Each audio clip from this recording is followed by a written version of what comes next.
Bon, espérons-le, faisons-en le souhait en tout cas. L'équipe Descartes, d'accord avec tout ça, Yves Lion, et d'abord avec l'analyse que fait aussi Mike Davis de la gravité de la question environnementale. Est-ce qu'en effet, elle est à ce point grave et beaucoup plus grave que la question économique, que pour l'architecte et l'urbaniste que vous êtes, elle vous oblige à penser la ville de façon assez différente? Enfin, déjà penser la ville, pas forcément de façon aussi différente. Moi, je crois qu'elle est bien sûr très grave, mais qu'elle est en voie d'être... On commence à en avoir la conscience. Donc, ce qui était grave, c'est de ne pas avoir la conscience de ce problème. Aujourd'hui, il est partagé par tout le monde. Je pense que... Enfin, on sait bien qu'il y a beaucoup de solutions, dans le global comme dans le local. Et les solutions qui viennent des gens, on les connaît, on voit bien la réaction, par exemple, du peuple français vis-à-vis de l'environnement aujourd'hui. Enfin, personne n'avait imaginé que ça irait aussi vite dans les consciences.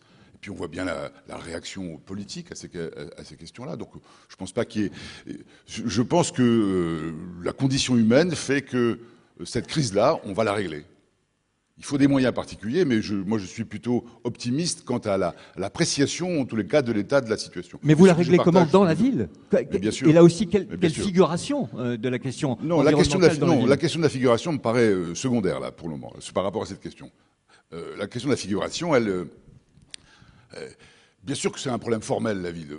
Tout le monde vous le dira, mais alors après ça, à l'intérieur de ça, il y a des déclinaisons invraisemblables. Non, avant ça, il faut quand même réaliser que les sujets dont on fait état ici, environnement, économie, etc., cette question sociale aujourd'hui très forte, tout ceci se situe dans la ville. Et aujourd'hui, on est très nombreux dans le monde à habiter dans les villes, d'ailleurs plus nombreux que dans les campagnes, et de plus en plus nombreux. La question urbaine, elle devient une question un peu essentielle, et elle réunit toutes les composantes.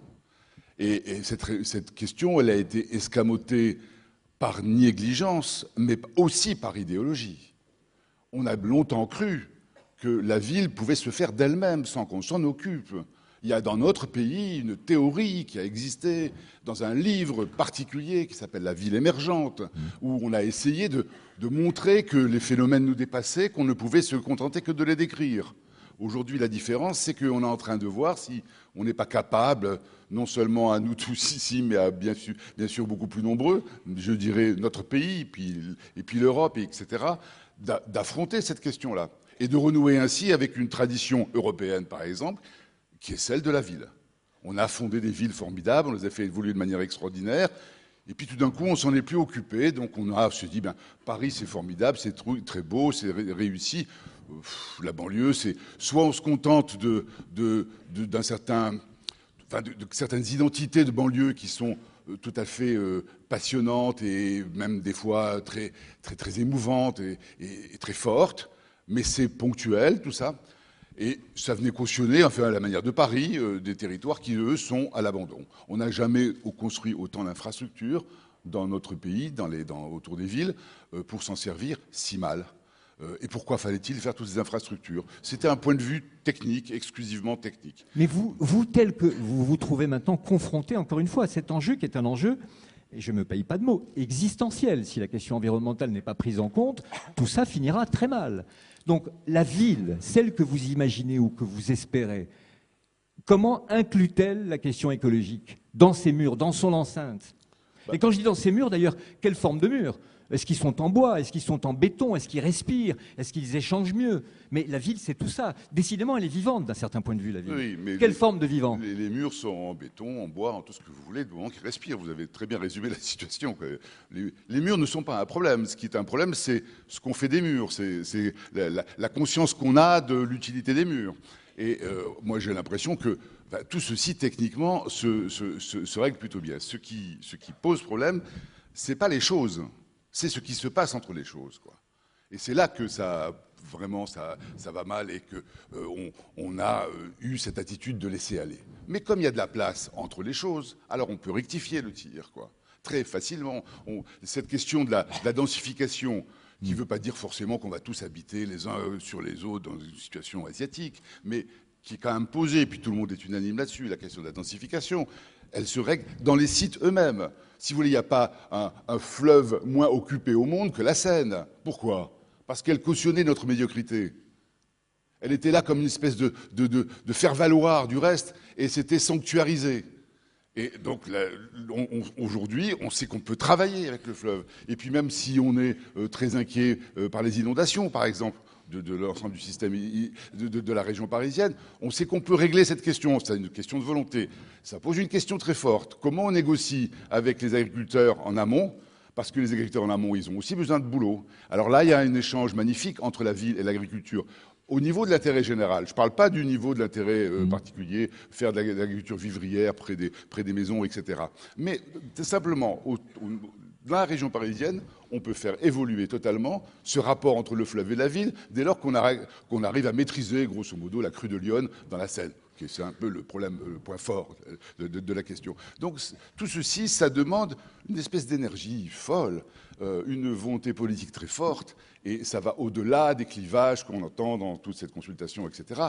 Ceci, ça veut dire qu'il faut faire une révolution urbaine, quoi. Il faut faire ça.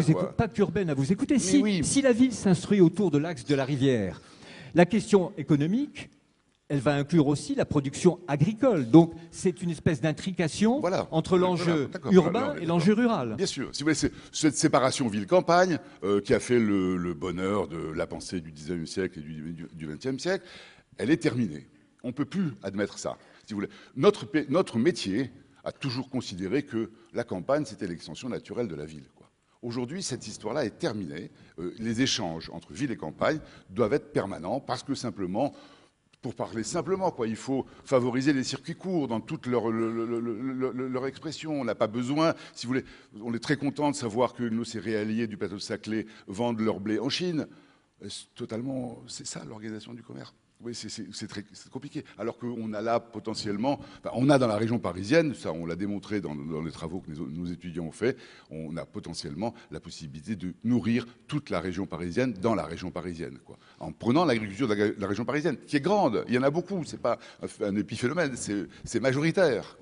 Donc on a une situation, donc il s'agit simplement de faire bouger certaines lignes qui étaient des lignes culturelles et techniques. Les lignes culturelles, c'est le repli des architectes sur les questions urbaines et architecturales dans les villes. Et en fait, on n'était pas tellement préparé à regarder autant la campagne. Mais depuis quelque temps, on y est tous dans la campagne. Là. Personne n'a oublié ça dans cette consultation. Donc, nos mentalités changent et je suis convaincu que les mentalités des citoyens changent aussi. Mais c'est le changement de la géométrie, celle que vous décrivez en ce moment, qui peut différemment organiser l'équilibre social, lequel équilibre social, pour l'instant, n'existe pratiquement plus. Il faut dire les choses comme elles sont. La ville est à ce point séquencée, partagée, qu'il n'y a véritablement plus d'équilibre social dans l'enceinte même de la cité. Si on la pense différemment, telle que vous le faites là, dans une nouvelle géométrie, autour d'un axe qui est quand même assez long, celui de la rivière pratiquement jusqu'à la mer, et même jusqu'à la mer, comment on réorganise les équilibres sociaux, et notamment l'enjeu de ce partage entre l'urbain et le rural.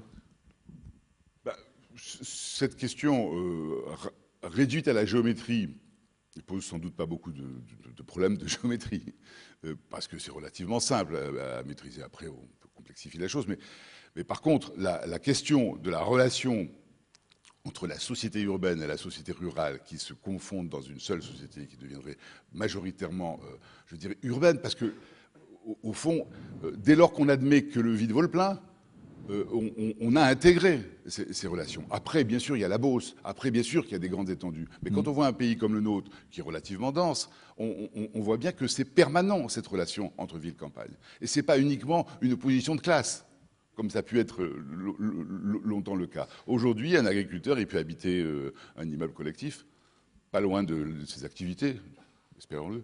Mais la question de la géométrie, elle n'est pas aussi dérisoire que ça. Ce qui frappe, c'est quand des enquêtes sont faites, l'une des premières questions posées par ceux qui sont interrogés, notamment les citoyens, c'est de savoir d'où ils sont et comment ils s'appellent même.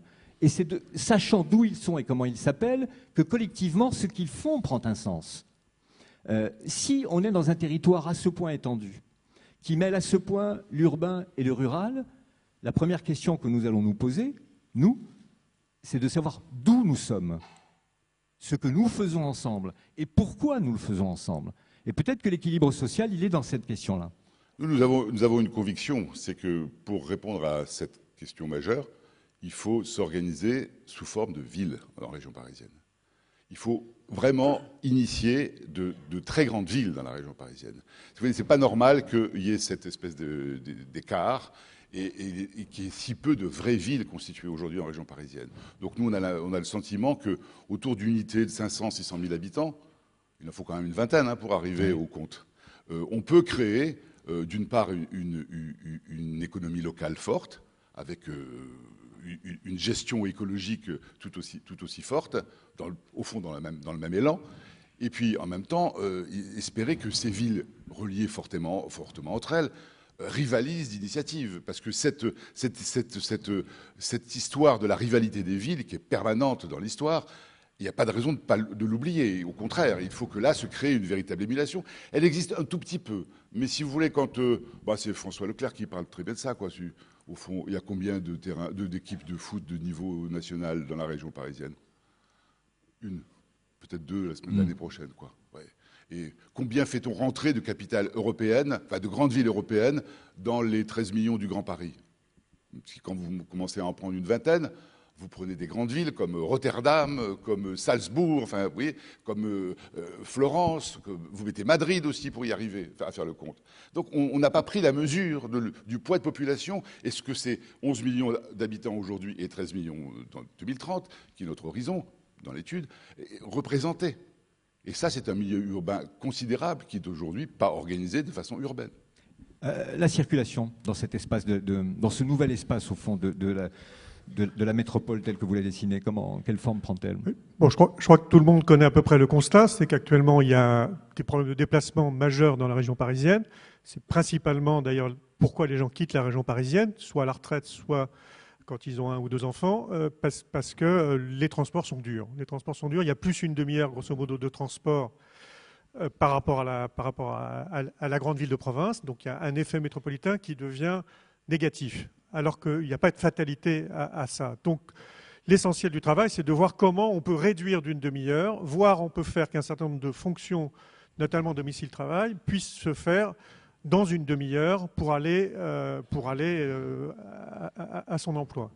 Donc ça veut dire qu'il faut déplacer la question des déplacements. Ça ne peut pas être simplement, il y a de grands débats actuellement sur savoir quelle grande infrastructure il faut faire dans la région parisienne, ça ne peut pas être simplement sur la situation actuelle qu'il faut alléger. Bien sûr, il y a des projets pour l'alléger et c'est urgent de l'alléger, mais si on veut avoir une vision un peu importante, ça veut dire qu'il faut qu'il y ait d'autres pôles d'emploi, un emploi beaucoup plus diversifié dans l'ensemble de la région. C'est ce que j'allais dire, oui, il faut peut-être déplacer les lieux du travail. Si c'est pour continuer à faire que les gens fassent 1h20 pour aller de l'Est à la Défense, en améliorant avec un autre réseau, on va faire de l'investissement qui ne sera pas rentable. Donc, mais ça veut dire à vous écouter que cette question de la mobilité est évidemment directement liée au chapitre précédent, c'est-à-dire à l'équilibre social, et donc à une nouvelle répartition des lieux du travail à l'intérieur même de la cité. Absolument, et elle est liée évidemment à la question environnementale, parce que moins de CO2, moins de déplacements, etc. Absolument. Donc il faut... et donc, ça veut dire qu'il y a aussi un problème de gouvernance des voies. Actuellement, il y a SNCF, RATP.